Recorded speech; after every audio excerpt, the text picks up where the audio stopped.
Boa tarde a todos e todas. É um prazer estar aqui com vocês novamente. Eu sou a Carolina, sou formadora aqui da EFAP e hoje nós daremos continuidade às formações do programa Currículo em Ação.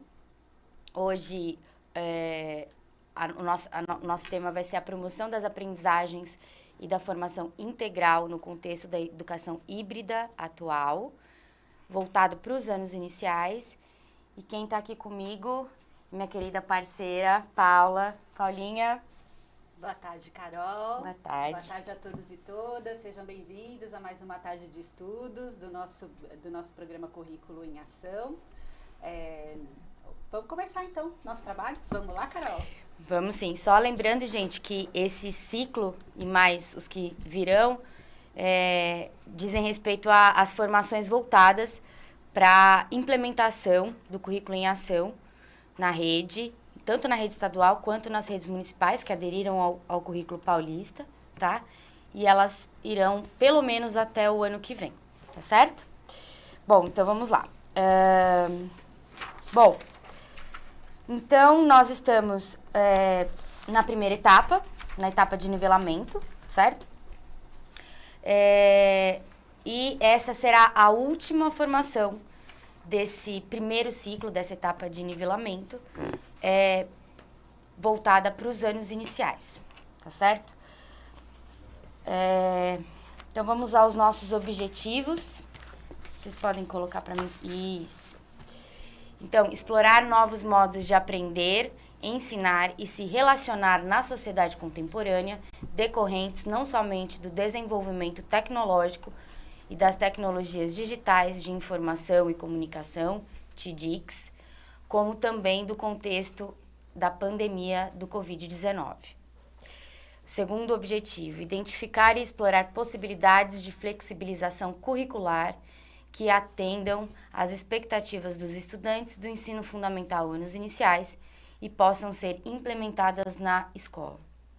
Terceiro objetivo, discutir possibilidades para organizar espaços e implementar estratégias e recursos diversificados e significativos para garantir as aprendizagens previstas a todos os estudantes, considerando sua heterogeneidade, contexto, características e conhecimentos prévios, suas necessidades e seus ritmos de aprendizagem. Bom, só um minutinho. Então, gente, vamos passar o primeiro ponto aqui, né? O primeiro dos nossos objetivos.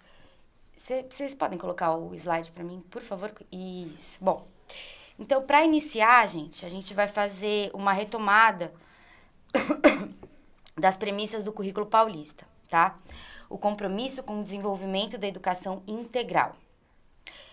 No currículo em ação, na etapa do ensino fundamental, anos iniciais, na página 28, temos o entendimento de uma educação integral que diz o seguinte, abre aspas, dessa maneira, afirma o compromisso com o desenvolvimento dos estudantes em suas dimensões intelectual, física, socioemocional e cultural, elencando as competências e as habilidades essenciais para a sua atuação na sociedade contemporânea e seus cenários complexos, multifacetados e incertos.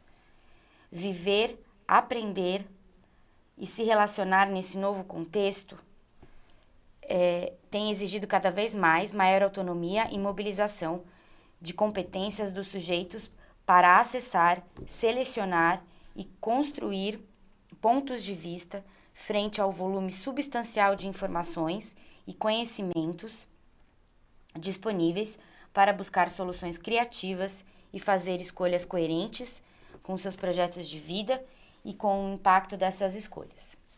Bom, então esse trecho está na página 28 do Currículo Paulista, né?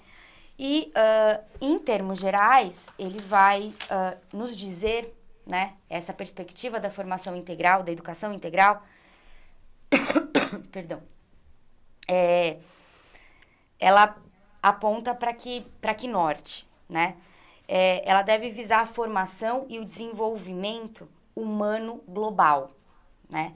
Ou seja, a gente vai garantir aos estudantes esses aspectos, né, que ele se desenvolva plenamente em todos esses âmbitos da sua vida, para que nós, no futuro, tenhamos um desenvolvimento humano global, que implica compreender a complexidade e a não linearidade desse desenvolvimento, rompendo com visões reducionistas que privilegiem ou a dimensão intelectual, cognitiva, ou a dimensão afetiva, e sim a integração entre essas duas dimensões dos sujeitos.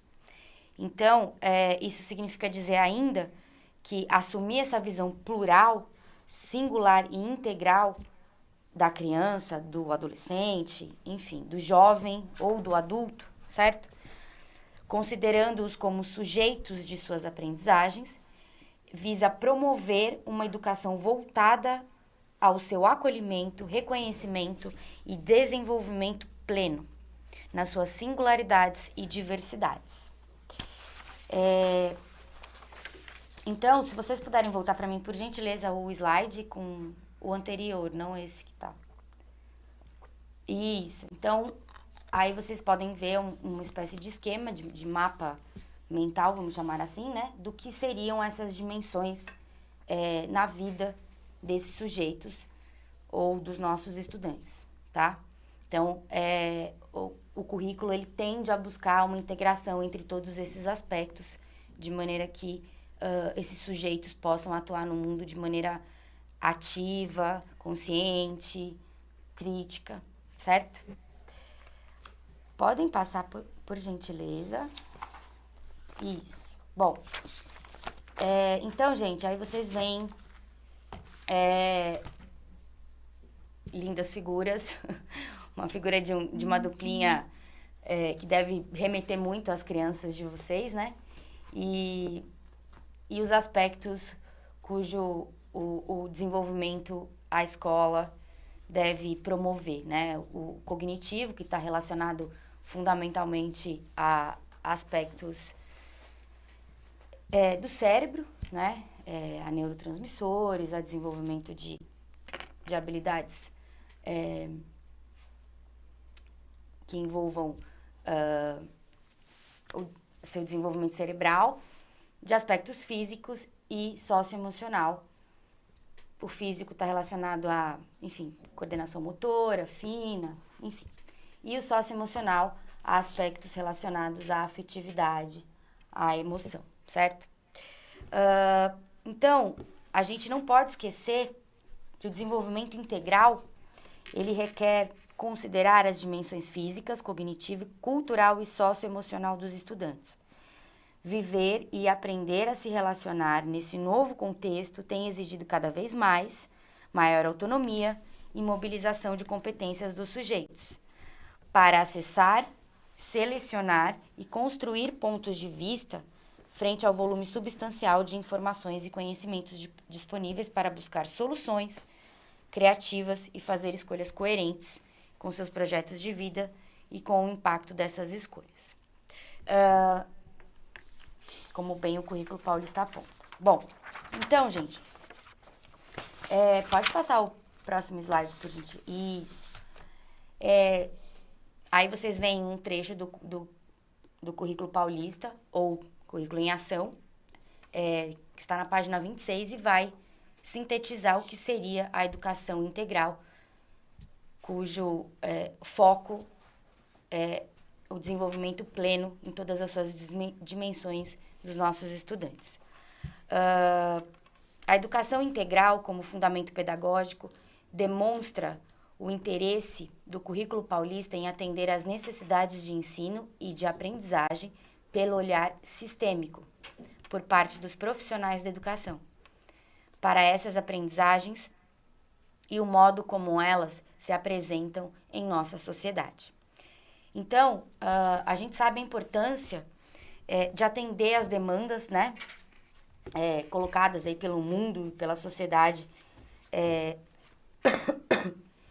enfim, pelo mundo do trabalho, pela sociedade de uma maneira geral, sob a perspectiva do desenvolvimento integral. Isso significa dizer que a escola deve olhar para a aprendizagem dos estudantes de forma global, de como esses estudantes, o que eles devem aprender e por que eles devem aprender para atuar nesse mundo, nesse contexto global, né? Para os anos iniciais, um dos pressupostos para a educação integral é o de que em todo o espaço escolar é de aprendizagem, ou seja, não só o espaço escolar, né, mas a gente está falando fundamentalmente desse espaço, então todos os espaços, não só a sala de aula, não só a carteira, mas todos os ambientes e todos os corredores, enfim, tudo, são ambientes de aprendizagem, tá? E esses ambientes, eles estão abertos para ampliação dos seus conhecimentos, dos conhecimentos dos estudantes, né? Sendo assim, todos os ambientes da escola, o pátio, a biblioteca, a sala de leitura, a quadra, o jardim, o refeitório, qualquer espaço, tá? Eles são contextos propícios à aprendizagem, tá? E vale a gente ressaltar também que outros espaços, e aí para a gente expandir, né, para ir além dos muros da escola, são ambientes não formais, tá? Que também é possível que esses estudantes aprendam, tá? Enfim, existem museus, monumentos, até parques, enfim, ou até o próprio contexto local, o bairro, enfim, se ele mora numa comunidade, se ele mora num edifício que tem outros moradores, né? Tudo isso são espaços não formais de aprendizagem e, na verdade, as crianças até começam a frequentar esses espaços mesmo antes de irem para a escola, né? Enfim. Então, gente, tudo isso tem que estar contemplado, digamos assim, né? Nesse processo de formação integral desses estudantes, tá? Das nossas crianças. E a escola deve prezar por tudo isso através do desenvolvimento de estratégias e metodologias que atendam os estudantes e as suas necessidades. Ou seja, também esses espaços informais de educação devem ser contemplados dentro do espaço escolar para que as crianças possam estabelecer essa relação e poder caminhar aí no avanço aí para essa educação integral. Certo, Paulinha? Certo, Carol. Aí você estava falando, né? Até mesmo a rua da escola, né? A gente pensando nesses espaços não formais, né? Uhum.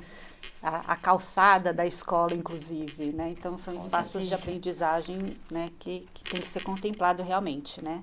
Então, agora imagina, né? A gente está falando da questão da educação integral e o currículo paulista, né? Quando a gente está falando do currículo, né? Desde a sua elaboração, já se pensou, inclusive, né? Na questão da tecnologia, né? Que está presente na nossa vida já tem há algum tempo, né? Então, há algum tempo a gente vem discutindo questões referentes à tecnologia e o seu uso dentro da escola.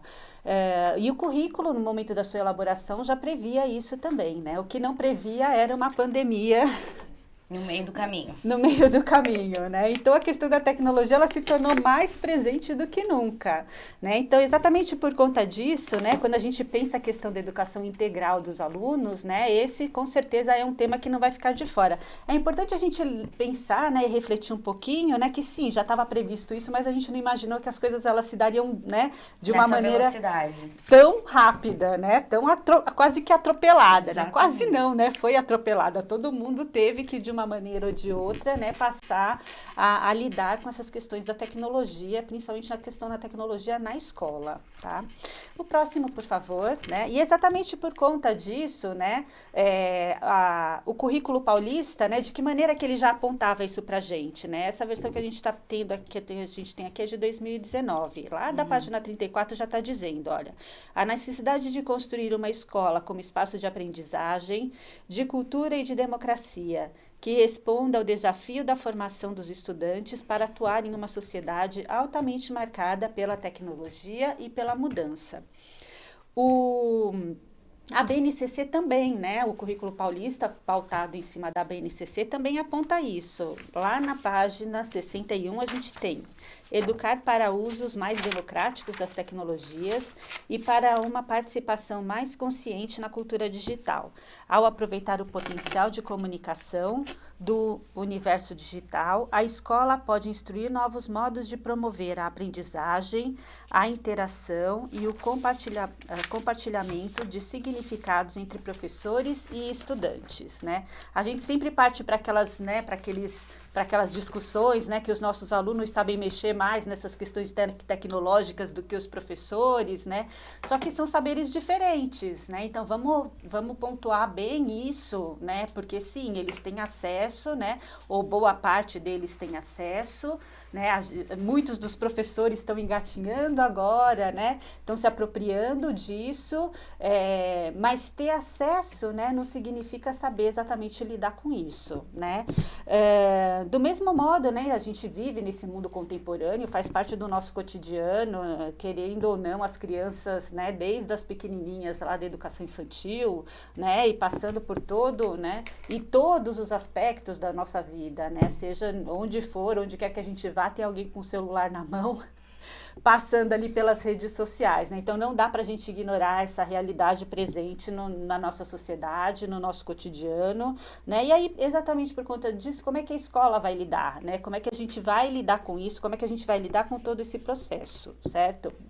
Bom, de maneira geral, né, a gente pode começar dizendo, né, que para a gente lidar com isso a necessidade da questão desse letramento, né, de um letramento digital, né, ou seja, como eu disse agora há pouco, né, você ter acesso a isso não significa que você domina, né, então a questão do letramento digital e que inclui o uso, o conhecimento, né, a manipulação, né, dessas plataformas, redes, né, e até mesmo as palavras usadas, né, palavras próprias, né, desse contexto tecnológico, né, então a partir do momento que a gente tem acesso a isso, que alguns têm e outros não, né, a gente tem uma defasagem aí. A proposta realmente é a gente, né, fornecer esse letramento, né, para que todo o processo de aprendizagem, que faz parte hoje do nosso processo, né, de ensino-aprendizagem, né, para que todos realmente tenham que seja democrático, né, que a gente tenha essas interações e elas sejam democráticas, né. Bom, os novos letramentos e multiletramentos destacam-se nas práticas sociais e de linguagem das crianças e jovens, a partir dos anos iniciais.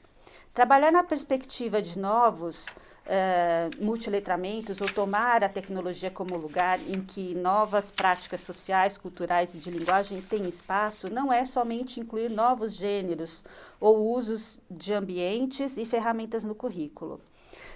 Como, por exemplo, né, a gente pode citar, né, o uso de post, de meme, playlist, reportagens multimediáticas, podcasts, né? Aí a gente já vê a gama né, o vocabulário, né, como caminha em direção a questões tecnológicas, né? E sobre esse desenvolvimento de práticas pedagógicas para a cultura digital, é necessário que o professor não só utilize, né, esses instrumentos e ferramentas, né, mas que ele ressignifique a sua prática, né? O que significa, né? Como é que eu faço uso disso, né? Como é que na minha prática isso vai trazer benefícios, né? Vai ser facilitador dentro do processo, né? Exatamente por conta disso, a gente realmente ressignificar as nossas práticas pedagógicas, né? Bom, pensando isso, vamos partir para a nossa primeira, né? Para a nossa primeira interação, né? Lembrando que da participação de vocês, o quanto é importante, né, para a gente montar nossas formações, para a gente trocar nossas experiências e para a gente pensar realmente as nossas práticas aqui, né? Então, vamos lá para a nossa primeira interação. Uma vez que o letramento digital é essencial na sociedade que vivemos, né, vamos pensar um pouquinho. Como podemos ressignificar e ampliar as práticas de uso dos recursos tecnológicos na perspectiva de uma educação integral? Vamos lá? 3 minutinhos, pode ser? Aí daqui 3 minutinhos a gente volta.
Né? Então, lembrando, gente, né, que realmente a gente pede a colaboração de vocês aqui no chat, né? Vamos dar boa tarde porque tem um pessoal que está aqui, olha, a professora Lígia, a professora Roseli, a professora Cleide, a professora Edna, né, a professora Alessandra, tem um pessoal que está aqui, né? A professora Cleide está dizendo o seguinte, olha, só repetir a pergunta, né? Deixa eu voltar aqui um pouquinho, aqui, ó.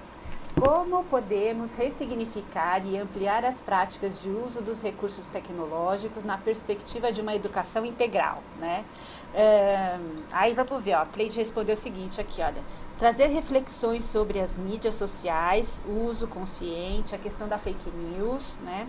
A professora Alessandra colocou aqui pra gente, reflexões sobre atualidades esportivas, ela continua ainda, olha, ou de interesses dos alunos, né? Então, é exatamente por aí que a gente está pensando, né? Quando a gente está pensando, falando de ressignificar as práticas, né? Muito mais do que usar essas ferramentas, né? Mas é entender que elas realmente fazem parte do nosso cotidiano, né? E que a gente traz questões que elas têm que ser debatidas e refletidas, né? A gente tem que fazer uma reflexão sobre o que está acontecendo, sobre o uso dessas ferramentas, né? Sobre o uso da tecnologia. Do mesmo modo como a gente né, vou falar de novo, né, os alunos eles têm acesso, né, a toda essa tecnologia, né, mas e como lidar com a questão da fake news? Como usar isso de forma consciente, de forma crítica, né, e que ele seja protagonista, né, e que seja produtor, inclusive, de conteúdos. Então, integrar isso realmente na formação desse estudante, né, para que a gente tenha realmente, como a Carol falou agora há pouco, da questão da formação integral. Né? Dessa forma, né, a gente pode pensar, né, que quando a gente, né, o currículo paulista, ele aponta para essas reflexões, né, seja, né, inclusive trabalhando, né, como que a gente vai trabalhar isso daí, né, da mesma forma como a gente trabalha todos os outros conteúdos, pensando na questão das competências e das habilidades, né, e de como a gente desenvolve isso, né, pensando na questão de resolução de problemas, né, no estímulo do protagonismo, né, de que o aluno seja protagonista e da autoria, né. Podemos ir para o próximo slide, por favor, né. Bom, né, o currículo ele vai, né, de uma maneira geral, né, ali na página 40, 41, né, aí a gente tem um mapa também, né, e a gente vai, né, o currículo diz pra gente, né, para ampliar e ressignificar o uso das tecnologias e assegurar que os estudantes saibam lidar com a informação cada vez mais disponível, né, o currículo contempla essa temática nos vários componentes curriculares, desde os anos iniciais do ensino fundamental. Dessa maneira, pretende-se possibilitar o desenvolvimento de competências e habilidades que permitam aos estudantes, aí a gente tem, buscar dados e informações de forma crítica nas diferentes mídias, inclusive as sociais, analisando as vantagens do uso e da evolução da tecnologia na sociedade atual, como também seus riscos potenciais.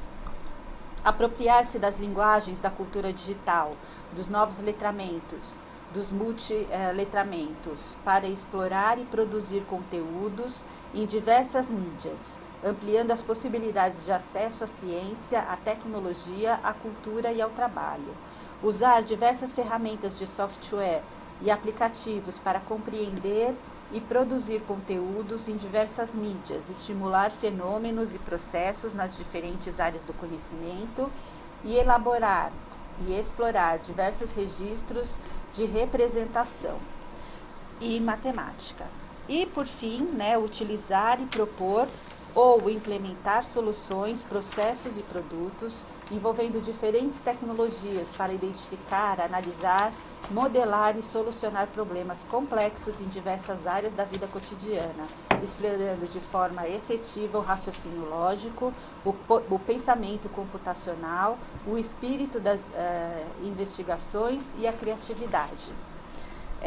Sabe, Carol, quando eu vejo, né, a gente lidando com as questões da tecnologia, né, na educação e de como ela faz parte hoje em dia do nosso cotidiano, eu me lembro que eu tô aqui na luta, aqui na batalha, aqui faz muito tempo, né? Eu lembro de quando o celular começou a ser proibido dentro da escola, né? Então, assim, tinha aquelas, né? Tinha legislação que proibia, né? O uso do celular, e tinha a escola que deixava o celular do lado de fora. Agora a gente vê, né, que a gente está dentro de uma realidade, né, tão diferente, né, que é impossível a gente pensar uma sala de aula sem celular.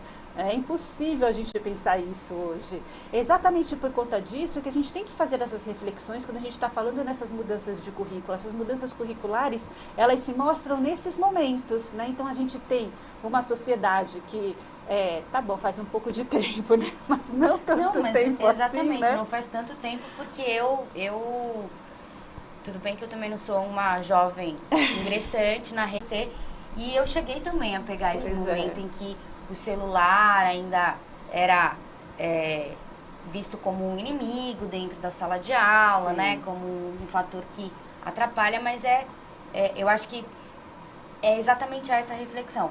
Não é que o celular pelo celular ele vai produzir alguma coisa, muito pelo contrário. Letramento digital não é diferente de acesso à tecnologia. Exatamente. Né? Então, eu desde muito cedo, digamos assim, mesmo quando a lei ainda estava em vigor, eu refleti enquanto professora, falei, bom, ou eu uso ele como meu aliado, né, ou eu vou travar uma guerra solitária, porque é isso, ele tá aí, tá na mão dos meninos e meninas e tá posto, isso tá posto. Né? Mal sabíamos que dali, não sei, 2, 3 anos nós precisaríamos, certo? Dos celulares das crianças, inclusive, para exercer a nossa profissão. Pois é, quem diria, que ironia, né? Não é mesmo? Mas realmente a partir daí que eu acho que a gente faz a reflexão sobre mudanças de currículo, né? Então, se a gente tem uma sociedade muito diferente do que a gente tinha, eu ainda consigo datar para você, se eu não me engano foi 2006 essa legislação que saiu, dizendo da proibição do celular dentro da escola, dentro do ambiente escolar, né? Então, né, a gente tinha uma sociedade realmente que era diferente, né? Hoje a nossa sociedade é outra, e exatamente por conta disso a escola tem que saber lidar com isso, né? E o currículo vem para dar esse suporte, essa sustentação, né? Para a gente fazer o melhor uso de tudo isso, certo? O próximo slide, por favor. Isso, vamos lá. Embora a tecnologia faça parte das nossas vidas e da vida dos nossos estudantes, o uso e conhecimento dos recursos tecnológicos sejam cada vez mais essenciais, tanto para a vida pessoal quanto para a vida profissional, e para a construção do projeto de vida dos estudantes, é notável que ainda enfrentemos muitas dificuldades, principalmente quando pensamos na atualidade do contexto do ensino remoto e híbrido. A falta de acesso, a desmotivação, a evasão escolar são discussões imprescindíveis para que a escola e os profissionais da educação reflitam sobre os fatores que contribuem para esses desafios, né? Então, mesmo, né, a gente fazendo essas discussões, mesmo da gente sabendo da questão da incorporação e do uso das tecnologias dentro da escola, dentro de sala de aula, né, a gente sabe que ainda o acesso, né, às ferramentas, né, a tecnologia em si, né, ela é muito complicada para algumas famílias, alguns estudantes, e a gente viu isso, né, posto durante esse período de pandemia, né, o quanto foi difícil ter que sair correndo atrás dos alunos, né, de incorporar isso na realidade deles, né, nada fácil. Bom, próximo slide, por favor, né. As metodologias, agora a gente vai falar um pouquinho sobre as metodologias ativas, né? Então, se a gente está falando do uso dessas tecnologias, né, metodologias ativas, ela vem para a gente refletir, né, fazer o uso delas, né, de como a gente pode pensar o uso, né? Bom, as metodologias ativas promovem no estudante uma concepção mais reflexiva e crítica, em que as suas habilidades e competências estarão sendo desenvolvidas para que este encontre soluções adequadas para problemas vivenciados na sua formação. né? O que a gente, né, entende, então, em relação à questão das metodologias ativas, né? Bom, independente da metodologia adotada, né, a mudança de postura é fator principal. O professor passa a ter um papel de orientador e, conforme o Moran disse, né, de curador. Buscando separar entre tantas informações o que será relevante ao trabalho do estudante para que os mesmos encontrem sentido nas atividades realizadas, né? E aí a gente pensa, né, quando a gente está falando de estratégias e de o acompanhamento do processo, né? Aí a gente tem que realmente fazer algumas ponderações, né? Questão aprendizagem baseada em problemas, né? Aprendizagem baseada em projetos, aprendizagem em equipe, né? Ou a sala de aula invertida, o uso ou jogos ou uso de simulações, casos para ensino, aprendizagem por pares, né? Então tem assim, próxima slide, por favor. A gente tem uma gama, né, de formas de como usar, né? Como é que eu vou fazer uso dessas metodologias, afinal, né? Tem um exemplo que eu gosto de dar bastante, né? Que assim, às vezes a gente fala que era um discurso muito recorrente até pouco tempo atrás, né? Dos professores terem um certo receio, falar, vou pedir uma pesquisa, né? Mas eles fazem aquele recorta e cola.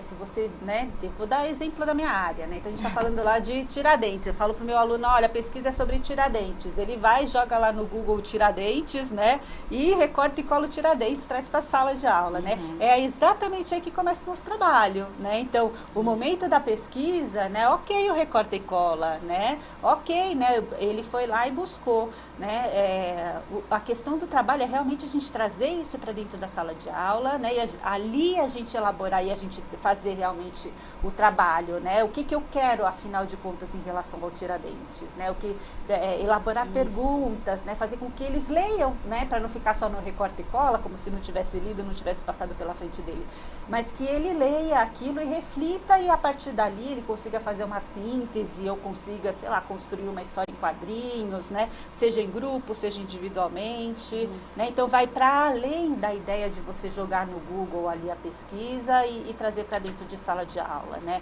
é um momento da aula, né, então a pesquisa em relação a, né, como a gente está falando de metodologias ativas, né, pensando na questão da sala de aula invertida, então deles fazerem a pesquisa, né, deles procurarem material e trazer para dentro de sala de aula e ali é realmente a nossa, né, a gente entrar ali, né, pensar, inclusive discutir o que a gente veio falando agora há pouco, né, quais são sites confiáveis, né, que tipo de lugar que não é uma boa pesquisa, né, que tipo de informação que não está legal, e fazendo a crítica com relação, inclusive, né, aos meios de buscas que eles levantam ali, né.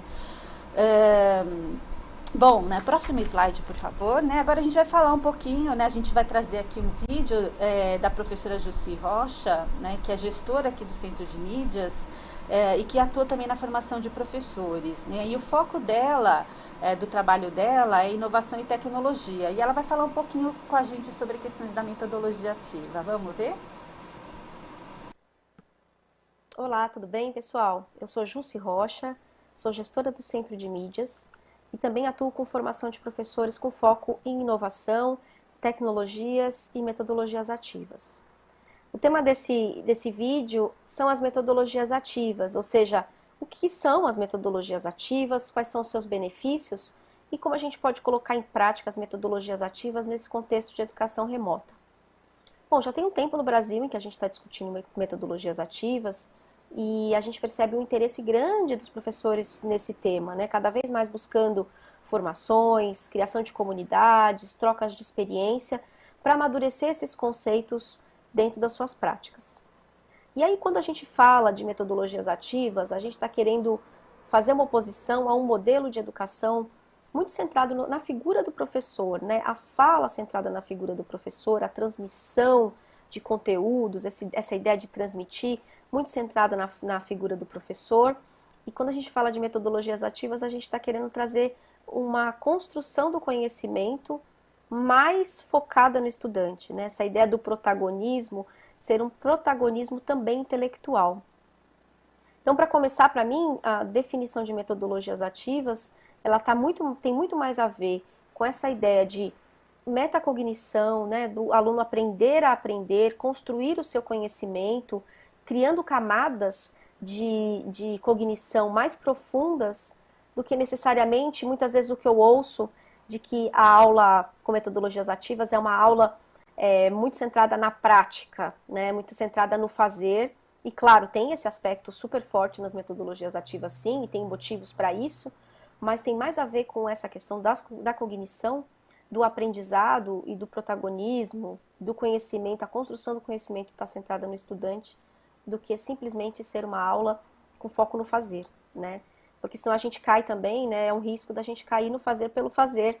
E quando a gente fala de refletir sobre o seu aprendizado, tem processos de cognição, tem teoria, tem conceitos que estão ali presentes, e não é deixar isso de lado, mas talvez trazer os conceitos e permitir a construção desses conceitos por parte dos estudantes e começar, muitas vezes, com uma experimentação e inverter um pouco essa lógica de que sempre tem que ter a apresentação de um conceito, um exercício, uma prática e depois uma avaliação em cima daquilo, que seria um ritual de uma aula que a gente pode chamar de tradicional, mais arcaica do que tradicional, né? E o que a gente está falando aqui é que o estudante precisa ter oportunidades de construir conhecimento. E isso tem muito mais a ver com design de aprendizagem, ou seja, como é que eu, professor, vou planejar as experiências de aprendizagem para que isso aconteça. E aí tem algumas coisas que eu trouxe aqui para a gente refletir, e a primeira que eu queria trazer é o conceito de metodologias ativas que o professor Moran e a professora Lilian Bassic trazem no livro Metodologias Ativas, uma reflexão teórico-prática. Tem uma série de artigos nesse livro em que a gente tem exemplos de como as metodologias ativas estão sendo colocadas em prática. E eles trazem justamente esse aspecto. Eles dizem o seguinte, que as metodologias ativas valorizam a participação efetiva dos estudantes na construção do conhecimento e no desenvolvimento das competências. Eu só consigo desenvolver competências se o aluno estiver no centro do processo, porque é uma experiência muito individual, né? A construção do conhecimento e o desenvolvimento de competências é uma experiência muito pessoal, né? Então eu preciso estar envolvido no processo de aprendizagem para que isso possa acontecer. Possibilitando que aprendam em seu próprio ritmo, tempo e estilo. Então essas diferentes formas de experimentação que eles também colocam aqui, é super importante para a gente promover essa possibilidade de personalizar tempos, estilos de aprendizagem, né? E de compartilhamento. Então essa ideia da colaboração é muito forte nas metodologias ativas. Embora a construção do conhecimento seja uma experiência individual, ela acontece na relação, né? E a colaboração é muito importante para que isso aconteça. Com mediação de docentes inspiradores e incorporação de todas as possibilidades do mundo digital. Outros aspectos que eu acho importante trazer aqui para a gente construir essa ideia das metodologias ativas tem a ver com a capacidade do aluno gerir o seu próprio aprendizado. Então, cada vez eu ter oportunidades de colocar o aluno se confrontando com a forma como ele aprende e ele conseguindo entender qual a melhor forma que ele aprende, quais são as outras formas que ele precisa desenvolver, ele conseguir falar sobre o seu aprendizado é algo que está muito presente nas metodologias ativas, considerar os interesses e necessidades dos estudantes, e é quando eu trouxe aqui esse conceito de a gente trazer os diferentes estilos e formas de aprender, promovendo diferentes experimentações, a gente de alguma forma está cobrindo essa necessidade aqui, de trazer os interesses por temáticas, obviamente, mas também necessidades de aprendizagem muito específicas dos estudantes. Possibilita o mão na massa, né? E aí o mão na massa aqui a gente está falando do para além dos conceitos e fatos. Então a gente dá continuidade ao aprendizado desenvolvendo essas camadas de cognição mais profundas, né? Como fazer inferência, julgar a qualidade, enfim, todos esses processos cognitivos mais sofisticados. Está conectada com os problemas do mundo real, com a realidade do estudante, ou seja, com a vida, né? Com aquilo que acontece fora da escola, muito conectado e muito imbricado com a realidade e promovendo o diálogo e colaboração dos estudantes, né? Então, aqui, de alguma maneira, a gente tentou cobrir um pouco do que são as metodologias ativas e é uma preocupação dos professores, como é que eles estão conseguindo dar conta de metodologias ativas num contexto remoto, né? Se a gente olhar para esse conceito que eu estou trabalhando aqui, de cognição e de desenvolvimento, de construção do conhecimento por parte do estudante, se o professor continuar refletindo a respeito das experiências de aprendizagem que ele está desenvolvendo, que ele está promovendo, se elas estão considerando esse aspecto, você dá continuidade a um trabalho com metodologias ativas, né? Então, se você ainda, né, se a experiência de aprendizagem do professor ainda está muito centrada na transmissão, aí a gente precisa começar a rediscutir se as metodologias ativas estão acontecendo na educação remota ou não. Bom, para começo de conversa é isso. Estou à disposição para a gente continuar dialogando sobre metodologias ativas e vamos construindo esse conhecimento, porque ele está aí, está acontecendo e a gente precisa estar em conexão, trocando experiências sobre como fazer isso no seu dia a dia. Obrigada, um abraço, tchau! Bom, voltamos. Então, como a professora Jussi disse, as metodologias ativas, né, por si só, elas não trazem em si ou produzem esse conhecimento, né? O nosso papel enquanto professores em fazer essa mediação, em colocar essas questões, né, como a capacidade de gerir a própria aprendizagem, né, confrontar esses estudantes o tempo todo com essas aprendizagens, né, mostrar e promover diferentes, estimular até, né, diferentes formas de se aprender, né? Cada um aprende de uma forma. Tem gente que precisa... Eu lembro que quando eu frequentava a escola, eu prestava muita atenção na aula e aquilo para mim já bastava. Em compensação, tinha muitos colegas que escreviam, tinham que ficar escrevendo o tempo todo, porque é isso, a gente tem formas diferentes de entrar em contato com o saber, né? Promover processos cognitivos mais sofisticados, né? Que remetam, por exemplo, a uma metalinguagem ou até estimule de outras maneiras, né? As funções executivas, por exemplo, certo? Essas metodologias, elas têm que estar conectadas com a realidade, né? Ou seja, elas têm que fazer parte do cotidiano daquela comunidade escolar, daqueles estudantes. E acho que talvez, se não o mais importante, um dos pontos mais relevantes, essas metodologias, elas têm que promover e fortalecer o diálogo, né? Isso vai garantir com que as diversidades presentes, o pluralismo presente, tanto na sociedade quanto na escola, seja respeitado, certo? Bom, se vocês puderem colocar o slide, por favor. Isso. Enfim, aí a gente tem alguns exemplos das metodologias ativas, né? E pode passar, por gentileza. Isso, gente. Então, independente da metodologia que vocês adotarem, enfim, ou que for adotada, o mais importante, né, o aspecto de maior relevância é a mudança da nossa postura, tá? Porque, e consequentemente do nosso papel em meio a tudo isso, certo? Nós professores, a gente passará a ter um papel de orientador, né? De mediador, digamos assim, né? Segundo Edgar Morin, o papel do professor, ele é um papel de curador, certo? Ele vai buscar separar entre tantas informações o que é mais relevante de acordo com aqueles objetivos, né? Especificamente, para o trabalho dos estudantes, tá?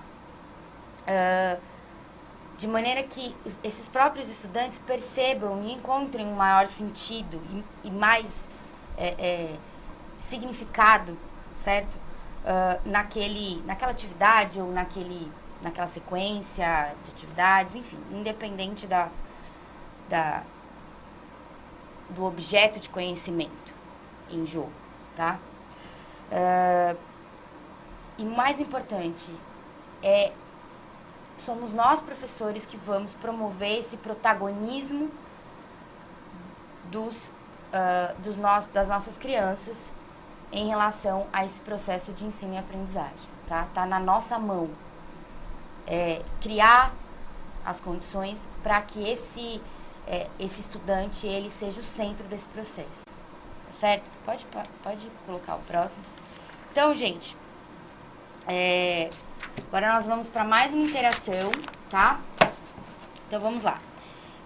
Só ressaltando aqui o quão importante é a participação de vocês e a gente depende de vocês para continuar aqui as nossas tardes de estudo, tá? Então, vamos lá. Qual a importância de avaliar partindo da perspectiva do processo? Então, 3 minutinhos e a gente volta.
Voltamos.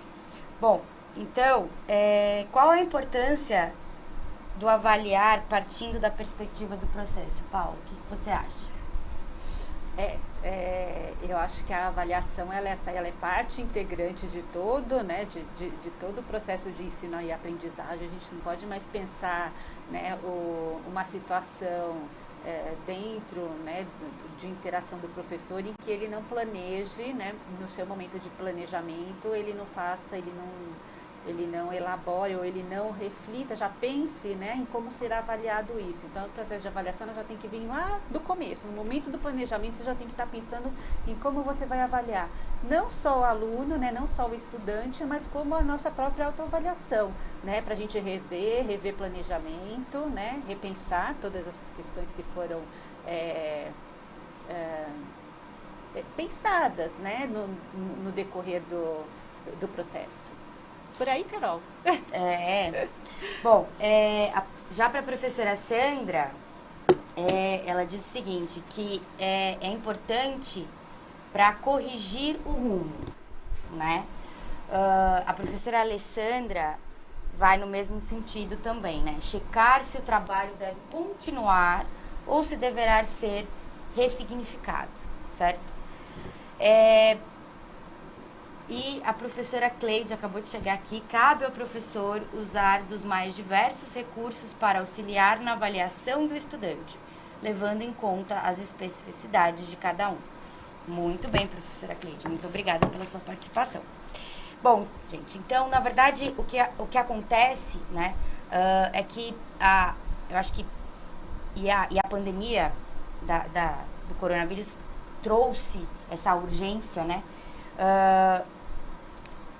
Houve uma transformação radical, quase que do dia para a noite, né, da realidade das nossas escolas, dos nossos estudantes, dos professores, dos gestores, enfim, de toda a comunidade escolar de uma maneira geral, né. Então, foi imposto ao professor esse processo reflexivo sobre o seu fazer pedagógico, né. Então, a gente se viu obrigado a refletir acerca desse nosso fazer pedagógico e levar necessariamente em consideração nessa reflexão essas novas tecnologias, enfim, esses novos recursos, né? E, mais do que isso, as novas configurações dessas relações entre nós, professores, e as crianças, né? Isso foi desafiador, tem sido e permanecerá sendo. Eu acho que o desafio não esteve só no momento estamos ainda na pandemia, mas enfim, no início, no ano passado e até o meio desse ano. Talvez lá no ano passado o desafio tenha sido mais escancarado, né? Mais uma coisa um caráter de urgência, efetivamente, mas é importante que a gente não perca de vista essa constante reflexão acerca desse fazer pedagógico, né? Então, eu acho que isso vai incidir necessariamente na avaliação, certo? Desse ponto de vista, nós, professores, ao olharmos para os nossos estudantes, né, a gente tem que mediar não seria o termo, mas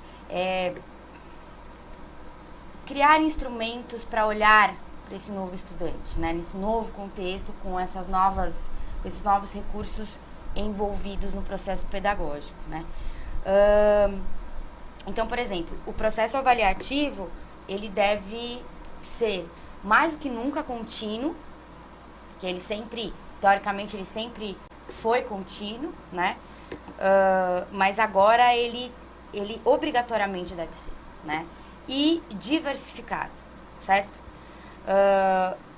Deve prever a utilização de recursos, enfim, para a realização das atividades, né? Que tenham foco nas defasagens identificadas. Se a gente está pensando dentro de uma lógica de uma formação integral, se a gente está pensando um conjunto de competências e habilidades para formar esses sujeitos para o mundo global, enfim, para o mundo aí fora, para a sociedade, a gente precisa pensar em defasagem dessas crianças, tá, gente? Porque isso é o que vai isso vai ser divisor de águas no futuro desse cidadão, certo?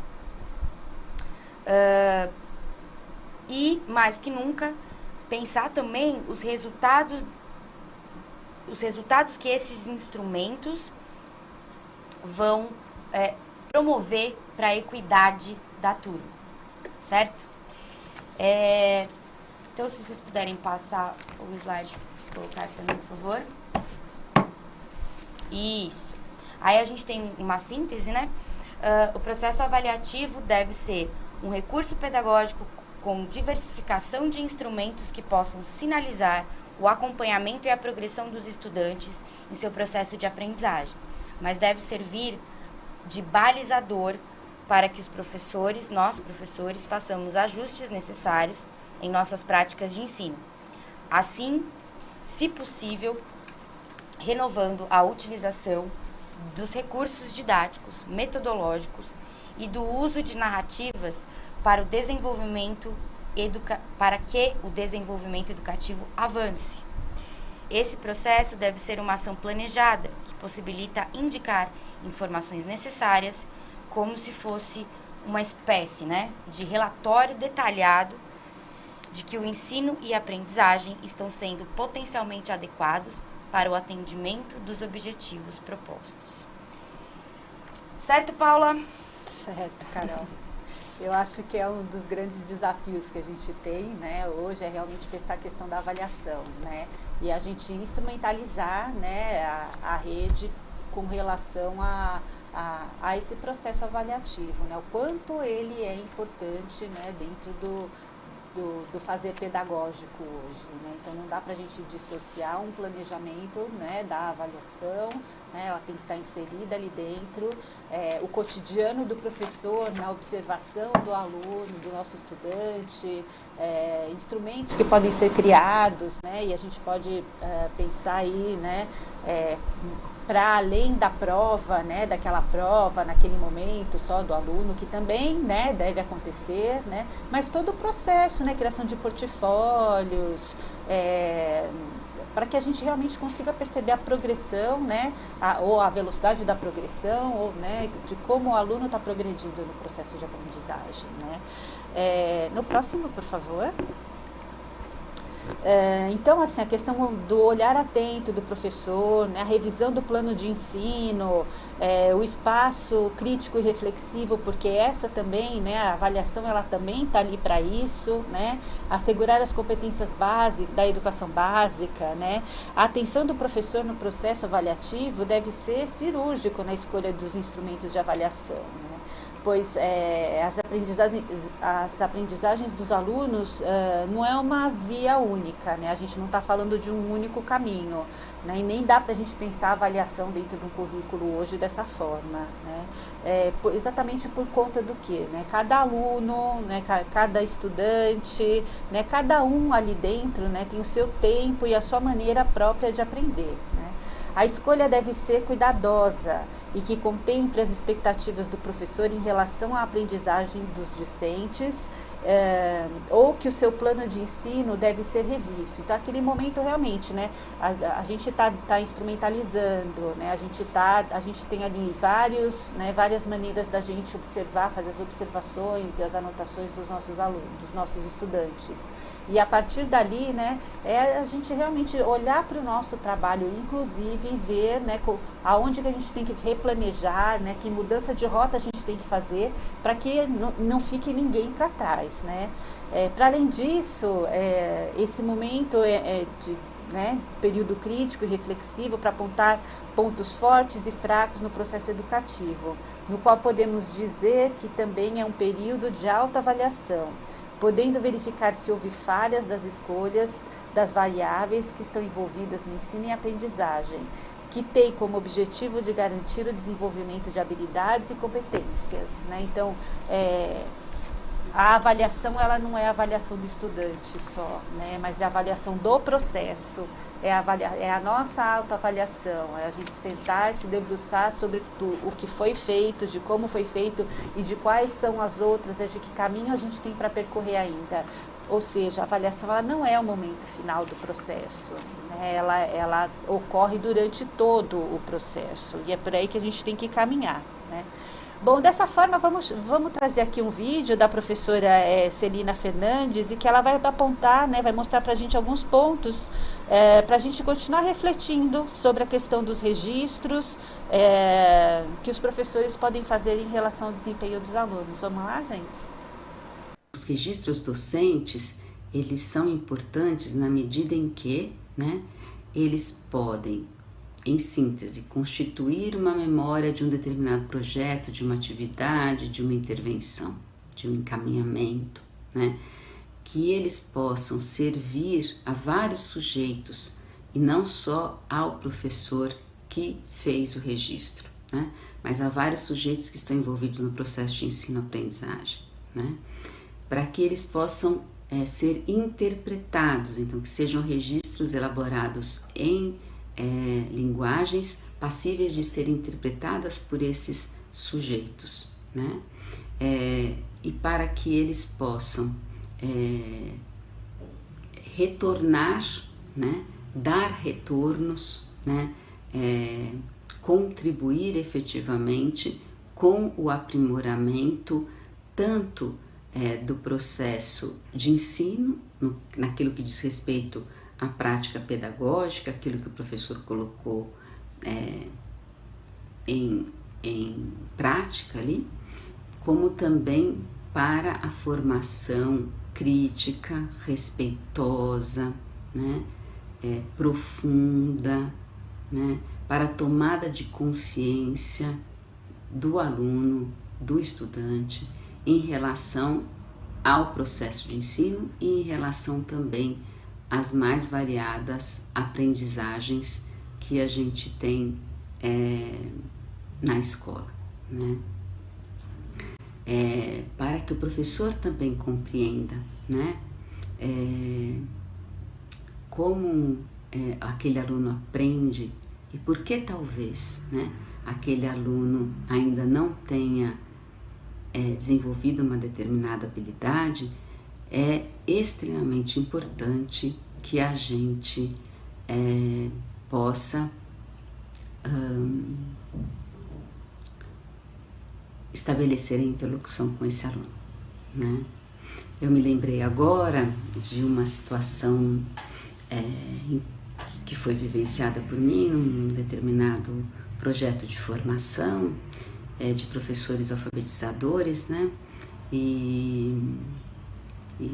Uma determinada professora me chamou um dia para que eu pudesse conversar com um aluno, porque ela fazia uso de todos os encaminhamentos didáticos que a gente discutia na formação e os encaminhamentos não estavam surtindo efeito. O aluno não se alfabetizava, ele não escrevia, né? E, enfim, a professora fazia uso daquelas estratégias, né, muito comuns de levantar, né, conhecimentos prévios dos alunos, né,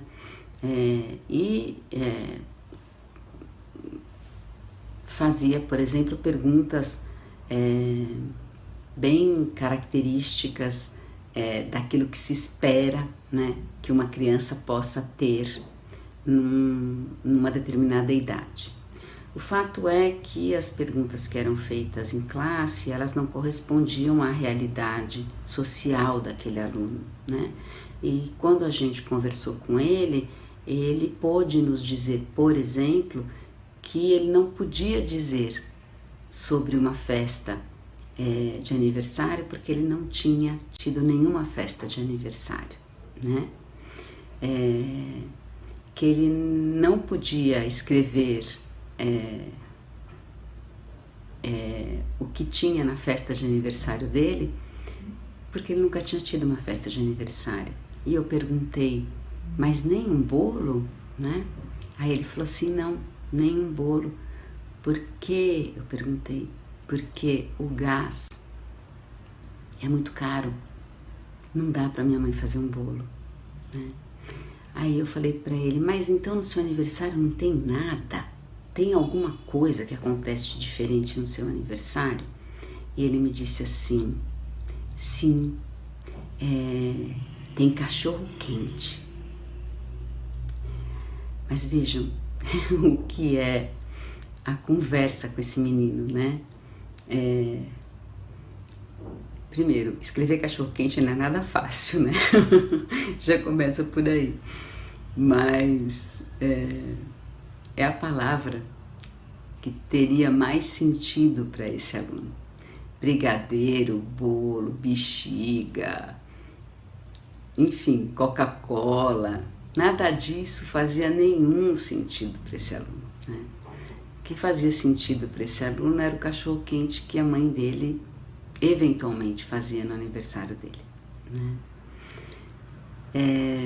Bom, enfim, então a gente, com esse exemplo, pode observar o quanto é fundamental que a gente faça registros em diferentes linguagens para que esses sujeitos possam nos apresentar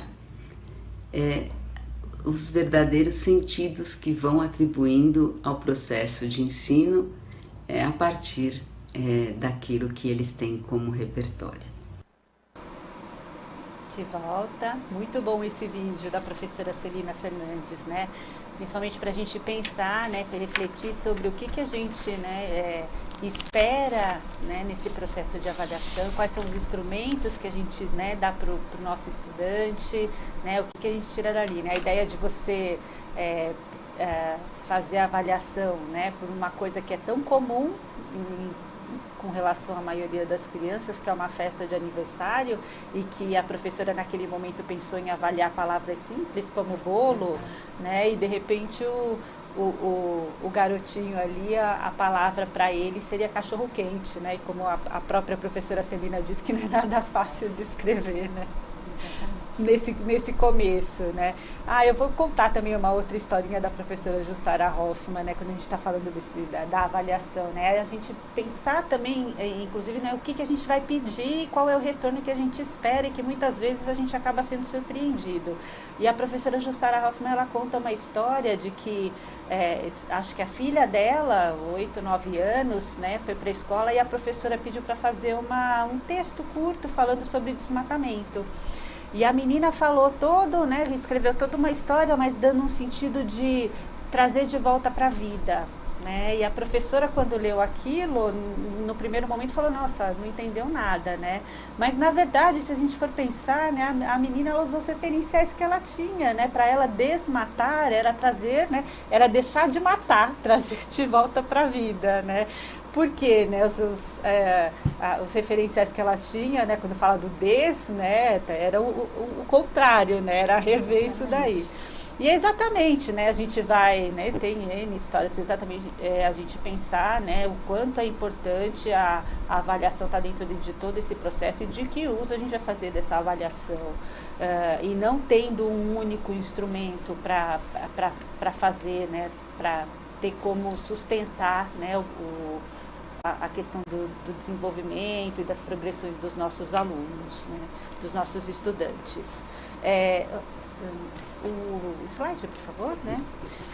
Bom, como vimos, né, o vídeo da professora Celina, né, a avaliação como processo de acompanhamento e registro de desempenho deve ser, né, de uma multiplicidade de estratégias de instrumentos, né, tais como registros observacionais, relatórios, imagens, fotografias, o portfólio, seminário, os exercícios, né, e também as provas, né, entre outros tantos, né, conforme o próprio currículo paulista aponta, né? Então, o próprio currículo paulista, ele já aponta para a gente aqui, né?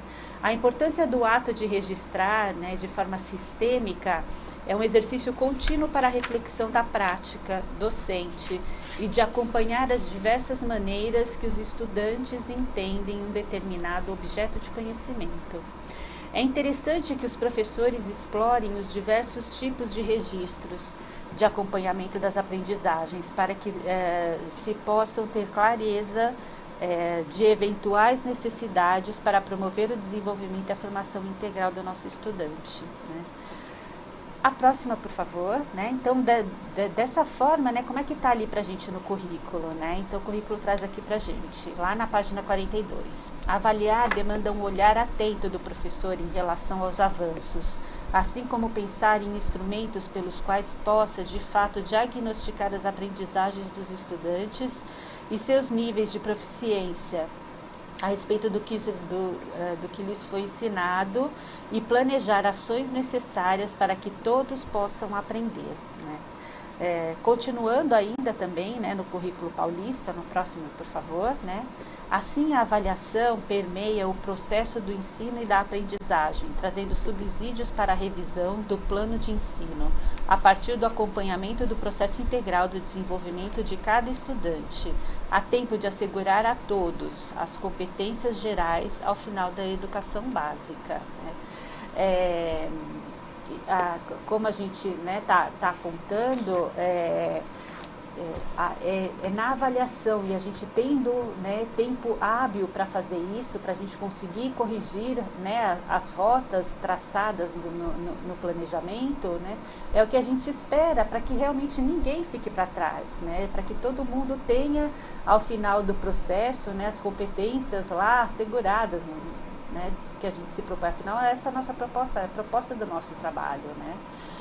Bom, vamos falar agora um pouquinho então sobre ensino híbrido, né? Já que a gente está, né, passando, né, por alguns momentos. Bom, falamos da formação integral, né, dos nossos estudantes, a gente falou de tecnologias, a gente falou de avaliação, né? Agora a gente vai falar um pouquinho sobre o ensino híbrido, né?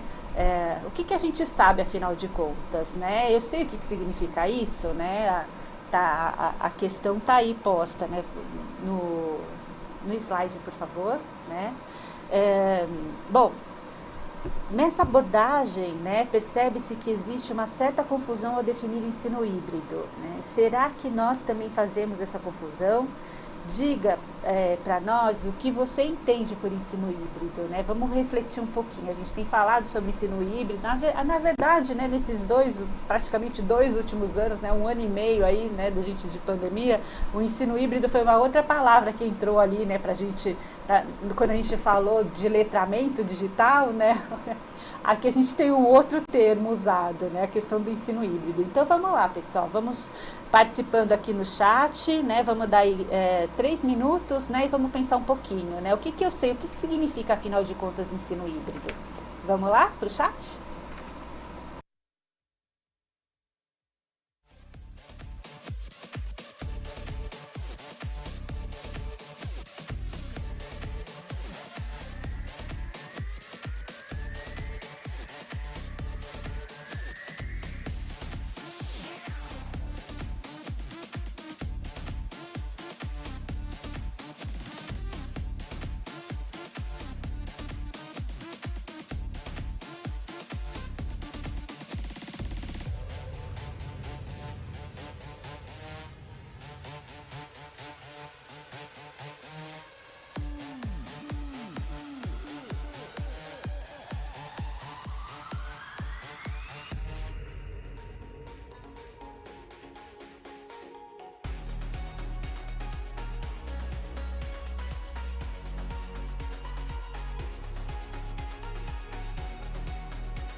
Voltando, né? Vamos lá. A pergunta, né, que a gente fez aqui, ensino híbrido, eu sei o que isso significa. Carol, você sabe o que isso significa? Olha, é uma modalidade, digamos assim, de ensino que mistura tanto esse virtual, né, quanto esse remoto virtual,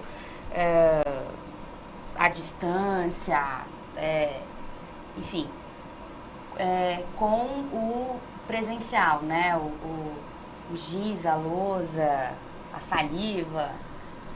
Eu tinha uma professora na faculdade que ela falava que nós professores somos GLS, né? Giz, lousa e saliva.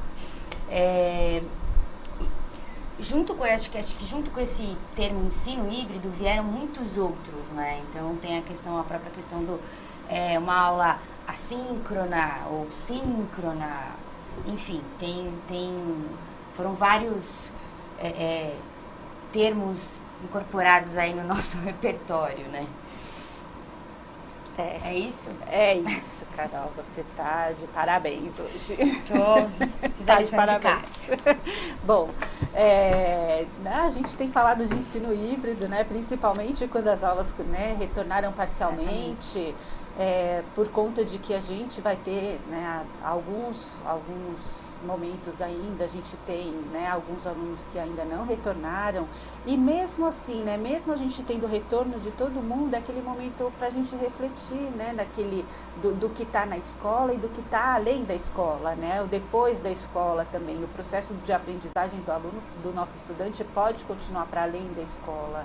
Então a tecnologia, ela vem, né, como suporte para esse processo, para o processo de ensino e aprendizagem, está presente ali, né? A gente não tem mais como desvincular a questão, inclusive pensando na questão do ensino híbrido, né? Como é que dentro do meu planejamento eu posso montar, como é que eu vou, afinal de contas, incluir a tecnologia dentro, né, disso. Como eu falei agora há pouco, eu dei o exemplo do Tiradentes, né? Então, a gente passa para eles uma pesquisa para ser feita fora da escola, né? E eles trazem isso para a gente aqui dentro da escola, em algum momento, né? Para a gente continuar falando sobre isso. E que tipo de tecnologia, afinal de contas, a gente vai fazer uso, né? Aí, é claro que vai depender muito de que tipo de atividade eu estou trabalhando, né? O que eu espero do estudante, como que eu pensei a atividade, né? Então não existe uma ferramenta específica para cada coisa, mas vale o bom senso, né? E o conhecimento, saber com que público que a gente está lidando, saber do contexto que a gente vive, da nossa realidade dentro de sala de aula. Não adianta a gente pedir, né, uma pesquisa via, não sei, internet num determinado momento que a gente sabe que o nosso estudante não vai ter acesso. Então, tudo isso a gente tem que refletir. E para a gente fazer uma reflexão, né, voltando vamos chamar a professora, vamos ver o vídeo da professora Rosa aqui, porque ela vai trazer algumas informações para a gente falar um pouquinho sobre o uso, né, do ensino remoto. Vamos lá? Do ensino híbrido. E aí, quando a gente fala em tecnologia, vem à nossa mente duas coisas que são mais recentes. Uma são as metodologias ativas e outra é o ensino híbrido. Bom, metodologia ativa, como o próprio nome diz, ele tem o objetivo de fazer com que o estudante seja ativo na construção do seu próprio conhecimento. Ele não é aquele que vai ser um ator passivo dessa situação, mas ele vai atrás da informação, ele corre atrás mesmo, né? Embora ele tenha um nome de metodologia, na realidade não é uma metodologia, é uma modalidade, porque ele se faz valer de várias metodologias para ativar a curiosidade desse estudante, ativar a vontade de ir atrás. Então, aí o papel do professor como mediador é fundamental nas metodologias ativas. E uma outra questão que nós acabamos de mencionar é o ensino híbrido, que também não é novo. Os mais antigos, ou os seminovos, como dizia um chefe meu, eles vão lembrar do aprendizado por correspondência, dos cursos por correspondência que o correio vinha entregar o material, aí você lia aquele material, você respondia às questões, você devolvia para o professor que estava lá à distância, tudo isso se valendo do correio.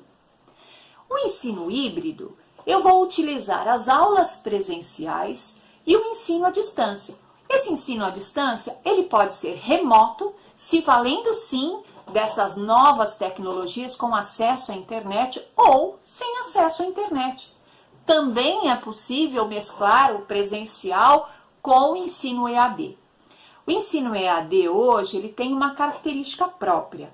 Ele se faz valer de um ambiente virtual de aprendizagem, ele precisa lá de um design instrucional para construir esse ambiente, com as questões que eu preciso ter dentro desse ambiente e estimular esse estudante. Então, o ensino híbrido, eu me faço valer do ensino presencial, do ensino remoto ou do ensino à distância. Tá? Então, eu posso, se o meu estudante não tem acesso à internet, nem acesso a um celular, por exemplo, eu posso mandar por escrito algumas atividades, pedir que ele faça pesquisas, talvez com material já previamente trazido pelo professor, algumas coisas que ele possa ter acesso, né? Um livro que tenha dentro da escola, olha, estamos emprestando esse livro para você, e dá uma pesquisada nele, dá uma olhada no jornal, numa xerox de jornal que o professor pode estar mandando, alguma coisa desse tipo. Para aqueles que têm acesso ao celular e talvez não tenham acesso à internet, usar o bom e velho SMS. Quanto tempo que a gente não ouve falar nisso, né? E que a gente já nem usa mais, porque a gente usa mais a internet. Mas tem estudante que às vezes tem o celular, mas não tem a internet. Você também pode usar o SMS. Ou então, usar os QR Codes, onde o arquivo já vem tudo ali dentro e você pode acessar esse arquivo através desse quadro, desse QR Code, né? O acesso à internet, você pode fazer grupos em redes sociais, grupos fechados, vamos deixar bem claro, com regras bem estabelecidas, que a discussão é para aquele determinado assunto, para ampliar esse aprendizado. Então, olha lá quanta coisa a gente pode se valer nos dias de hoje, né? Seja lá em qual situação for, mesmo que eu esteja tudo resolvido e eu esteja lá no presencial, eu posso me valer desse ensino híbrido e dessas metodologias ativas para ampliar cada vez mais as possibilidades de construção do conhecimento pelo próprio estudante, onde ele é o centro, né, desse aprendizado.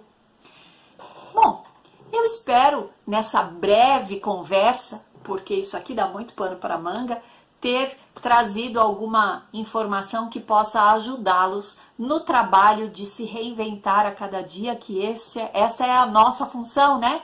Se reinventar a cada dia e ser um bom mediador para os nossos estudantes. Até a próxima! Estamos de volta. Queria agradecer a professora Rosa Lamana, que é nossa parceira de trabalho aqui na EFAP. E, bom, gente, nós caminhamos para o fim agora. E antes da gente passar as nossas referências, eu queria lembrar vocês, por favor, se poderiam... acessem o ambiente do AVA e respondam as questões sobre a formação de hoje para que vocês validem aí a presença de vocês, tá certo? E, bom, pode passar, por favor, as nossas referências. Isso. Materiais que a gente usou para fazer as formações. E o próximo slide. As nossas referências. E é isso, né, Paulinha? Queria agradecer a sua parceria aqui mais uma vez. Agradecer aos professores e professoras em casa. Dizer que é sempre muito bom compartilhar das tardes aqui com você, com eles. E é isso, gente. A gente vai ficando por aqui. Até uma próxima, né? Muito obrigada a todos que estiveram aqui hoje à tarde com a gente, todos e todas, os professores, né? O vídeo fica disponível, o material fica disponível no repositório, acessem, né, se tiverem alguma dúvida. E muito obrigada a todos, a equipe técnica, né? Até a próxima, logo mais a gente está de volta. Tchau, gente. Tchau, até a pessoal. próxima.